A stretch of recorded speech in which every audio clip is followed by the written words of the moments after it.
Hello, xin chào tất cả các bạn đã quay trở lại với kênh của Rock F2P. Và sau khi cái bản update gần nhất hiện tại thì cặp đôi Amanito và Artemisia đã có một cái điều chỉnh, mình có thể nói là điều chỉnh ẩn ở trong tựa game Dragon Kingdom. Và hôm nay chúng ta sẽ cùng tìm hiểu xem điều chỉnh này là gì và nó có giúp cho cặp đôi này trở thành một cái sự khác biệt ở trên Open Field hay không.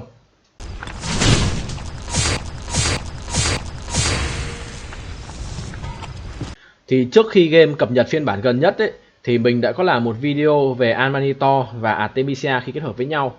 Thì trong video đó chúng ta đã cùng được thấy đó là skill 1 của Artemisia. Đó là skill trận Salamit, gây hệ số sát thương lên 3 mục tiêu với hệ số sát thương lên mục tiêu là 1008. Đồng thời thì Artemisia cũng gây sát thương lên bản thân mình. Hệ số sát thương ở đây là 300. Có nghĩa rằng đội quân của Artemisia sẽ bị chịu sát thương kỹ năng từ chính skill 1 của vị tướng này. Thì khi kết hợp với Amanito thì Amanito chúng ta sẽ có skill 4, đó là Kandaki Thịnh Nộ. Khi mà các bạn nhận sát thương kỹ năng, các bạn lưu ý ở đây là nhận sát thương kỹ năng, Amanito sẽ phản đam lại theo cái hình cánh quạt về phía trước, tối đa 3 kẻ địch. Đồng thời thì khi mà Amanito sử dụng để làm tướng thủ thành ấy, thì các bạn sẽ có khả năng 50% cơ hội đó là phản thêm một lần nữa và 20% cơ hội để phản thêm một lần thứ ba. Thì điều này biến Amanito trở thành một vị tướng mà các bạn có thể sử dụng để đép công trình cực kỳ mạnh trong game.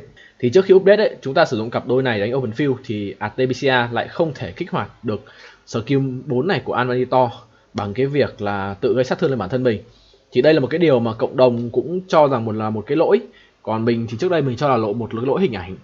Nhưng mà hiện tại thì game đã sửa lại rồi và nó đã hợp lý hơn rất là nhiều. Đó là hiện tại thì Artemisia và Amanito đã có thể combo được với nhau theo cái cơ chế đó.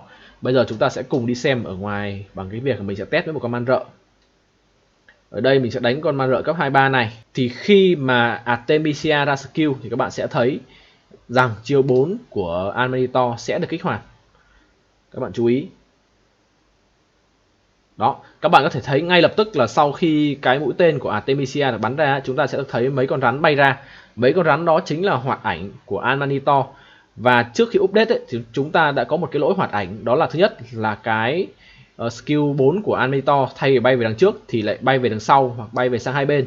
Và thứ hai đó là skill đó hoàn toàn không được kích hoạt, bởi vì chúng ta đã xem ở trong chiến báo nó không được kích hoạt. Nhưng hiện tại thì nó đã được kích hoạt và đã được gây đam. Để chắc chắn hơn thì chúng ta sẽ nhìn luôn vào cái nhật ký chiến báo này.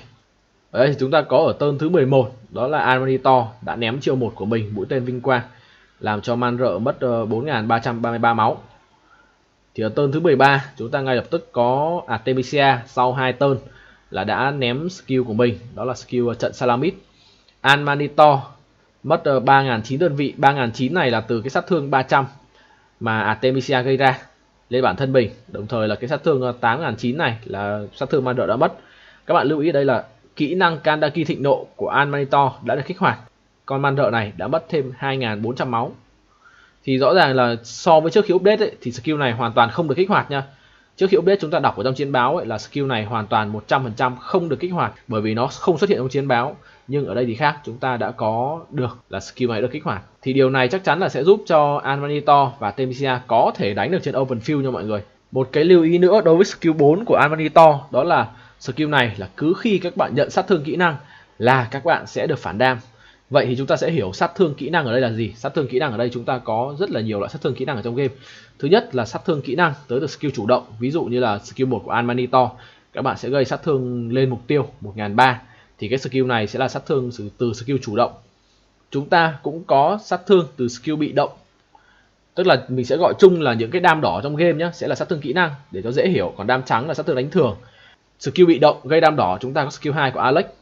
Đó là gây sát thương trực tiếp 1007 với cái tỷ lệ ở đây là 10%. Thì cái sát thương đỏ này cũng kích hoạt skill 4 của Amanito nha các bạn.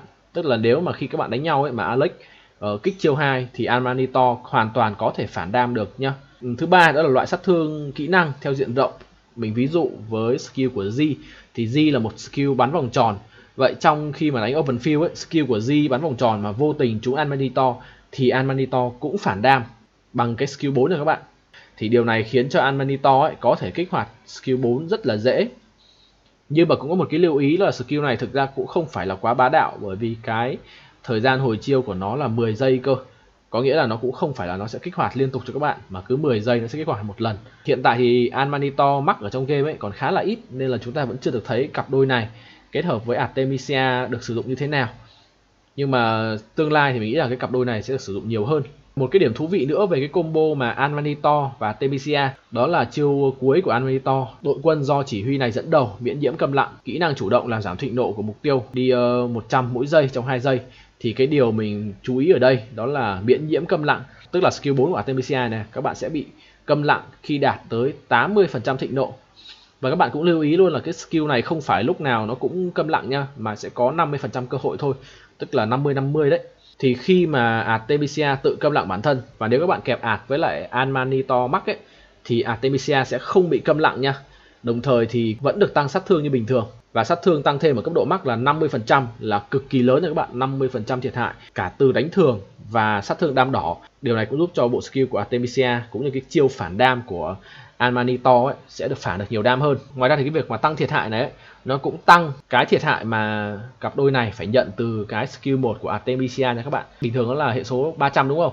Nếu các bạn có cái skill 4 này thì cái hệ số 300 này nó cũng tăng lên nha, là đồng nghĩa với các bạn gây nhiều sát thương hơn, nhưng các bạn cũng mất nhiều máu hơn.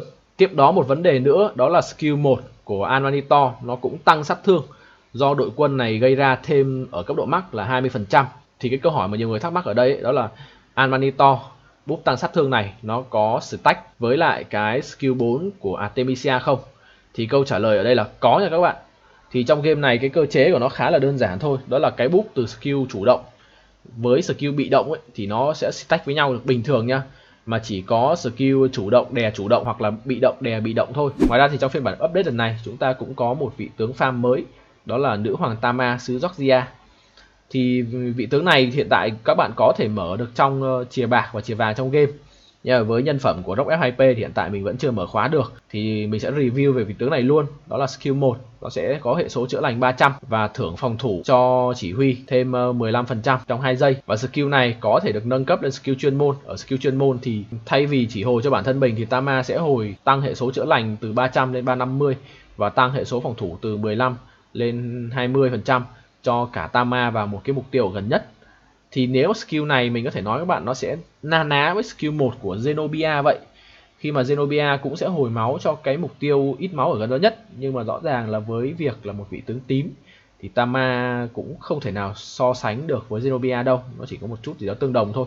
Skill 2 của Tama sẽ tăng cái tốc độ thu gom gỗ 25% và tốc độ thu gom tài nguyên khác 20%. Cái này thật sự là không có gì nhiều để nói ở đây, bởi vì dù sao đây là một vị tướng farm.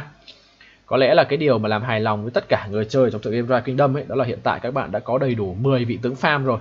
Thì khi các bạn gửi lính đi sẽ đỡ bị ức chế hơn. Bởi vì thường thì chúng ta gửi lính farm vào trong tựa game này thì cái đạo farm cuối cùng ấy các bạn sẽ bị lẻ mất một con. Nó khá là khó chịu. Hiện tại chúng ta đã có đủ 5 cặp farm rồi. Rồi Q3, sát thương đòn tấn công thường được tăng thêm 10% ở cấp độ max. Và đòn tấn công thường có 10% xác suất giảm tấn công của mục tiêu đi trong 3 giây. Hiệu ứng có thể kích hoạt mỗi 5 giây một lần. Thì đây là một skill mình thấy cũng khá là ngon, nó khá giống với một cái skill của Doan, cũng tăng sát thương tấn công, đồng thời thì cái tỷ lệ mà 10% giảm 30% tấn công này cũng khá là ok.